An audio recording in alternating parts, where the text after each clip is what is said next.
وقالت طائفة من اہل الکتاب آمنوا بالذی انزل علی الذین آمنوا وجہ النہار وَاکْفُرُوا آخِرَهُ لَعَلَّهُمْ يَرْجِعُونَ۔ اب دیکھیں عیسائی کی مکاری یہاں تک نہیں رہی، یہاں تک نہیں رکی، مطلب حضور دلائل پہ دلائل دیتے چلے گئے، پھر بھی وہ ایکسیپٹ نہ کیے، ہے نا۔ ان لوگوں نے مسلمانوں کے دل سے اسلام کو کھینچنے کے لیے مسلمانوں کے عقیدے میں خلجان پیدا کرنے کی کوشش کی ہے، اب اس پہ بھی اس سے بھی ہار گئے، یعنی مسلمانوں کو ان کے عقائد کے خلاف بھڑکا کر کے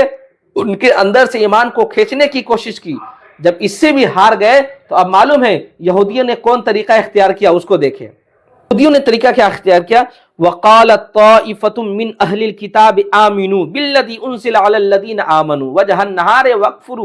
وَاكْفُرُوا آخِرَهُ لَعَلَّهُمْ يَرْجِعُونَ۔ کہتے ہیں اللہ ارشاد فرماتا اور اہل کتاب کے ایک گروہ نے کہا تم صبح کو اس پر ایمان لاؤ جو مسلمانوں پر نازل ہوا، اور شام کو اس کا کفر کرو، شاید کہ وہ مسلمان دین سے پھر جائے۔ اب دیکھیں کس طریقے کا حربہ استعمال عیسائیوں نے کیا، کیا کہا کہ اب مسلمانوں کو ہم نکال نہیں سکتے ہیں، اس کے اندر سے ایمان کو کھینچ نہیں سکتے، تم ایسا کرو، چلو صبح میں کیا کرتے ہیں، اعلان کرتے کہ ہم محمد صلی اللہ تعالی علیہ وسلم پر ایمان لائے، اور اسلام واقعی سچا مذہب ہے، اسلام واقعی حق ہے، دین بھر محمد صلی اللہ تعالی علیہ وسلم کی تعریف و توصیف بیان کرو، دین بھر اسلام کے تعلق سے گفتگو کرو، اور جب شام ہو جائے تم فوراً انکار کر دو کہ محمد صلی اللہ تعالی علیہ وسلم معاذ اللہ جھوٹے ہیں، فوراً انکار کر بیٹھو کہ تم کیسے دین کو ایکسپٹ کرتے ہو، یہ اچھا دین نہیں ہے، یہ صحیح مذہب نہیں ہے، محمد صلی اللہ تعالی علیہ وسلم معاذ اللہ جھوٹے ہیں، تم اس طریقے سے کرو شاید کہ وہ اپنے ایمان میں کشمکش میں پڑ جائے، ایمان کے تعلق سے کشمکش میں پڑ جائے، ہو سکتا ہے کہ وہ منحرف ہو جائے۔ تب یہ کیا کیے، اب دیکھیں اس کو، دیکھیں آپ کس قدر یہ مطلب عیسائی لوگ کتنے بڑے نالائق انسان تھے، اس کو دیکھیں آپ۔ ارینا کے 12 علماء، ارینا کیا مدینہ کی بستی کا نام ہے، 12 علماء یہود نے ایک دوسرے سے کہا دین کے اول وقت میں دین محمد میں داخل ہو جاؤ، اور یہ کہو کہ میں گواہی دیتا ہوں کہ محمد حق ہے اور صادق ہے، اور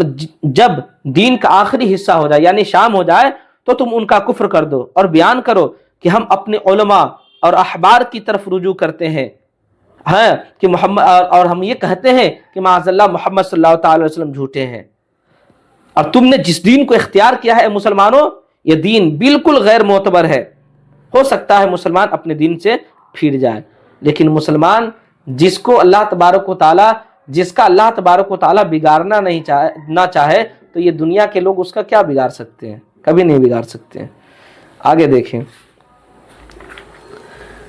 وَلَا تُؤْمِنُوا إِلَّا لِمَنْ تَبِعَ دِينَكُمْ،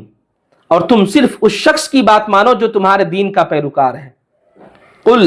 إِنَّ الْهُدَى هُدَى اللَّهِ أَن يُؤْتَىٰ أَحَدٌ مِثْلَ مَا أُوتِيتُمْ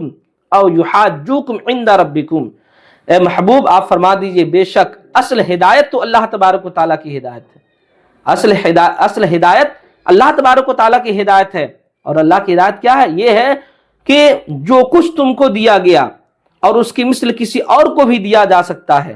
یا کوئی تمہارے خلاف تمہارے رب کے پاس کوئی حجت قائم کر سکتا ہے۔ قل ان الفضل بید اللہ، اے محبوب آپ فرما دیجئے کہ بے شک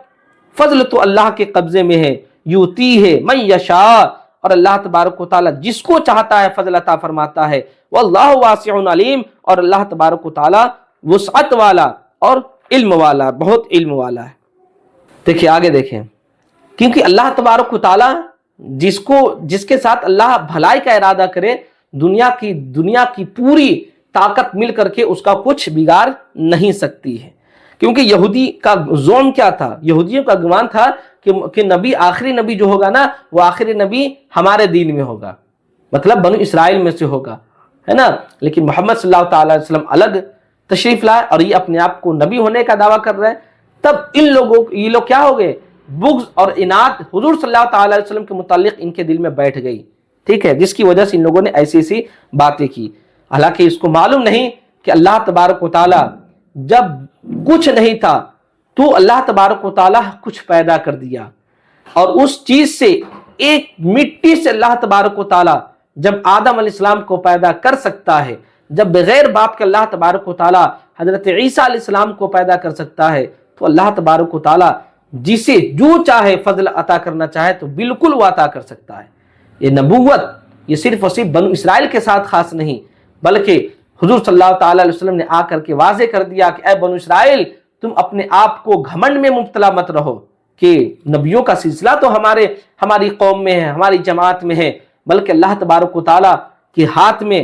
قل ان الفضل بید اللہ، اے محبوب فرما دیجئے کہ بے شک فضل اللہ تبارک و تعالیٰ کے ہاتھ میں ہے، یؤتیہ من یشاء، اور اللہ اپنا فضل جس کو چاہتا ہے عطا کرتا ہے، واللہ واسع علیم، اور اللہ تبارک و تعالیٰ وسعت والا اور بہت جاننے والا ہے، یختص برحمتہ من یشاء، اور وہ جسے چاہتا اپنی رحمت کے ساتھ خاص کر دیتا ہے، واللہ ذو الفضل العظیم، اور اللہ بڑے فضل والا ہے۔ اب دیکھیں یہاں رحمت سے مراد نبوت ہے، رحمت سے مراد کیا؟ نبوت ہے۔ رحمت تو اللہ کی بہت ہے، لیکن یہاں مراد کیا؟ رحمت سے نبوت ہے، یعنی اللہ کا جس پر فضل خصوصی فضل ہوتا ہے اسے ہی اللہ تبارک و تعالیٰ نبوت کے منصب پر فائز فرماتا ہے۔ چلیے